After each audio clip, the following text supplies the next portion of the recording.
അരൂർ തുറവൂർ ഉയരപാത നിർമ്മാണം നടക്കുന്ന സ്ഥലത്ത് കോൺക്രീറ്റ് ഗർഡറുകൾ നിലം പതിച്ച് പിക്കപ്പ് വാൻ ഡ്രൈവർ രാജേഷ് മരിക്കാനിടയ സംഭവത്തിൽ പോലീസ് നരഹത്യക്ക് കേസെടുത്തു. നിർമ്മാണ കമ്പനിയുടെ ജീവനക്കാരെ പ്രതിയാക്കി ജാമ്യമില്ലാ വകുപ്പുകൾ ചുമത്തിയാണ് പോലീസ് എഫ്ഐആർ രജിസ്റ്റർ ചെയ്തിരിക്കുന്നത്. അതേസമയം സംഭവത്തിൽ പ്രതിഷേധം ശക്തമായിരിക്കുകയാണ്. അധികൃതരുടെ അനാസ്ഥയെന്നും ഗതാഗത പ്രശ്നത്തിന് പരിഹാരം കാണണമെന്നുള്ള നാട്ടുകാരുടെ ആവശ്യം ശക്തമായിരിക്കുകയാണ്. സംഭവ സ്ഥലത്ത് നിന്നും മൈഫിൻ TV പ്രതിനിധി ഷീന രാജ് തയ്യാറാക്കിയ റിപ്പോർട്ടിലേക്ക്. ഈ അരൂർ തുറവൂർ ദേശീയപാതയിൽ എലിവേറ്റഡ് ഹൈവേയുടെ നിർമ്മാണം നടക്കുന്ന സ്ഥലത്ത് ഇന്ന് പുലർച്ചെ അപകടം നടന്ന സ്ഥലത്താണ് ഞാനിപ്പോൾ നിൽക്കുന്നത്. എനിക്ക് പിന്നിലായി കാണുന്നതാണ് ഈ ഭീമാകാരമായ ഗർഡറുകൾ. ഈ ഗർഡറുകളാണ് ഇന്ന് പുലർച്ചെ ഇവിടെ ഒരു പിക്കപ്പ് വാനിൻ്റെ മുകളിലേക്ക് വീണ് ഡ്രൈവർ മരിക്കാൻ ഇടയായ സംഭവം ഉണ്ടായത്. നമുക്ക് ഈ ദൃശ്യങ്ങൾ കാണുന്നത് പോലെ തന്നെ ഏറെ തിരക്കേറിയൊരു സ്ഥലം.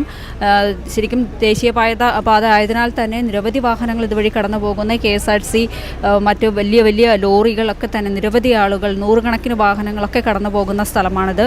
കാഴ്ചയിൽ നിന്ന് തന്നെ വ്യക്തമാണ്. ശരിക്കും ഒരു നടപ്പാത പോലും നമുക്കില്ല എന്നുള്ളത് തന്നെയാണ് ഇതിൽ നിന്ന് വ്യക്തമാകുന്നത്.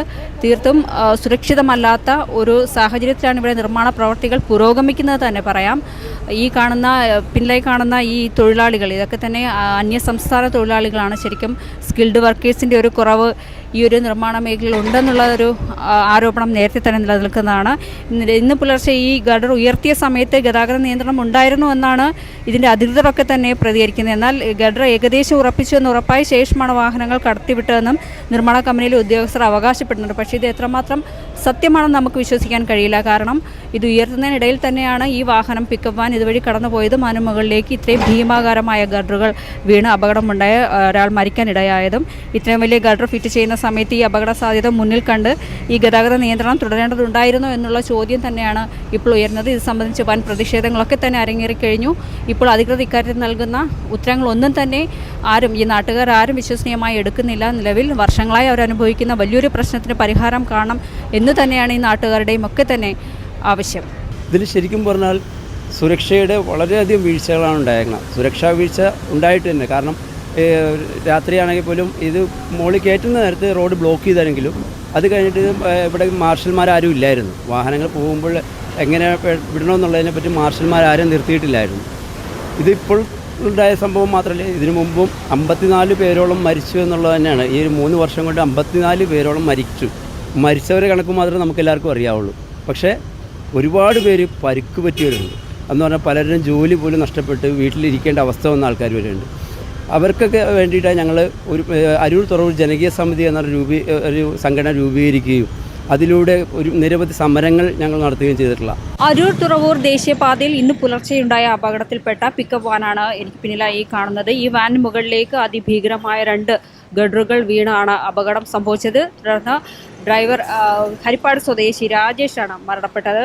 തീർത്തും പറഞ്ഞാൽ ഈ അരൂർ തുറവൂർ ദേശീയപാത ഇന്ന് വെറും ഒരു യാത്രാമാർഗമല്ല എന്ന് തന്നെ വേണം കരുതാൻ. ഒരു ഭയം വിതയ്ക്കുന്ന ദുരന്തങ്ങൾ പതിവാകുന്ന ഒരു മരണപാതയായി മാറിക്കഴിഞ്ഞിരിക്കുന്നു എന്ന് തന്നെ വേണം. നിർമ്മാണം പുരോഗമിക്കുന്ന ഈ എലിവേറ്റഡ് ഹൈവേയുടെ മറവിൽ സുരക്ഷാ മാനദണ്ഡങ്ങളൊക്കെ തന്നെ കാറ്റിൽ പറത്തി അധികൃതർ നടത്തുന്ന ഒരു അനാസ്ഥയുടെ നേർചിത്രം. തീർത്തും അങ്ങനെ തന്നെയാണ് പറയേണ്ടത്. ഇവിടെ ഓരോ ദിവസവും ഇത്തരത്തിൽ നിരവധി അപകടങ്ങൾ അരങ്ങേറുന്നുണ്ട്. നടപ്പാത ഇല്ല എന്നുള്ളത് തന്നെ വലിയൊരു പ്രശ്നമാണ്. നാട്ടുകാർ തന്നെ ഇക്കാര്യത്തിൽ പരാതി പറയുന്നുണ്ട്. അവർ തീർത്തും ജീവൻ കൈ പിടിച്ചുകൊണ്ട് തന്നെയാണ് ഈ വഴി നടന്നു പോകുന്നത്. തന്നെയല്ല, ഏകദേശം 1 കിലോമീറ്റർ അപ്പുറം ചെന്നാൽ മാത്രമേ ഈ നാട്ടുകാർക്കൊക്കെ യാത്രാ സൗകര്യം ലഭിക്കുന്നുള്ളൂ. ഒരു ഓട്ടോ പോലും വിളിച്ചാൽ അവർക്ക് കിട്ടാറില്ല എന്നുള്ള പരാതി അവർ പറയുന്നുണ്ട്. തീർത്തും അനാസ്ഥയുടെ ഒരു ആഴം വർദ്ധിപ്പിക്കുന്ന ഏറ്റവും ഒടുവിലായി നടന്ന ഒരു ദുരന്തമാണ് ഇന്ന് പുലർച്ചെ സംഭവിച്ചത്. ഈ പിക്കപ്പ് ആൻഡ് ഡ്രൈവറായ ഹരിപ്പാട് സ്വദേശി രാജേഷിൻ്റെ മരണം തീർത്തും ഞെട്ടലുളവാക്കുന്ന ഒന്ന് തന്നെയാണ്. ഇതൊരു ഒറ്റപ്പെട്ട സംഭവമല്ല. കുറച്ച് വർഷങ്ങളായി ഇത്തരം അപകടങ്ങളൊക്കെ തന്നെ പഴങ്കഥയായിട്ടുണ്ട്. കഴിഞ്ഞ കുറച്ച് നാൾ മുമ്പ് ചന്ദ്രൂരിൽ ഒരു JCB പിന്നോട്ടെടുത്തപ്പോൾ അതിനടിയിൽപ്പെട്ട് പ്രവീൺ എന്നൊരു ബൈക്ക് യാത്രികൻ മരിച്ചിരുന്നു. പിന്നെ അതുപോലെ തന്നെ ടോൾ പ്ലാസയ്ക്ക് സമീപം ട്രക്കുകൾ അനധികൃതമായി പാർക്ക് ചെയ്തതിനുണ്ടായ അപകടത്തിൽ തിരുവല്ല സ്വദേശിനി മരിച്ചിരുന്നു. ഈ നിർമ്മാണം നടക്കുന്നതിനിടെ തന്നെ നിരവധി അന്യസംസ്ഥാന തൊഴിലാളികൾക്ക് അപകടം സംഭവിച്ചിട്ടുണ്ട്, മരിച്ചിട്ടുണ്ട്. ഇത്തരത്തിൽ നിരവധി റിപ്പോർട്ടുകളൊക്കെ തന്നെ സംഭവിച്ചിട്ടുണ്ട്. അതുപോലെ തന്നെ 54ഓളം മരണങ്ങൾ ഇതുമായി ബന്ധപ്പെട്ട് കഴിഞ്ഞ ഈ 3 വർഷത്തിനിടയിൽ സംഭവിച്ചതായാണ് റിപ്പോർട്ടുകളൊക്കെ തന്നെ വ്യക്തമാക്കുന്നത്. തീർത്തും അനാസ്ഥയുടെ ഒരു ഇര തന്നെയാണ് ഇന്ന് രാവിലെ ഈ ഡ്രൈവർ രാജേഷ് അദ്ദേഹത്തിൻ്റെ മരണത്തിലൂടെ സംഭവിച്ചിരിക്കുന്നത്. ഇക്കാര്യത്തിൽ അധികൃത ഭാഗത്തു നിന്നും വ്യക്തമായൊരു മറുപടി ലഭിക്കേണ്ടതുണ്ട്. നാട്ടുകാരൊക്കെ തന്നെ ഇക്കാര്യത്തിൽ പ്രതിഷേധത്തിലുമാണ്.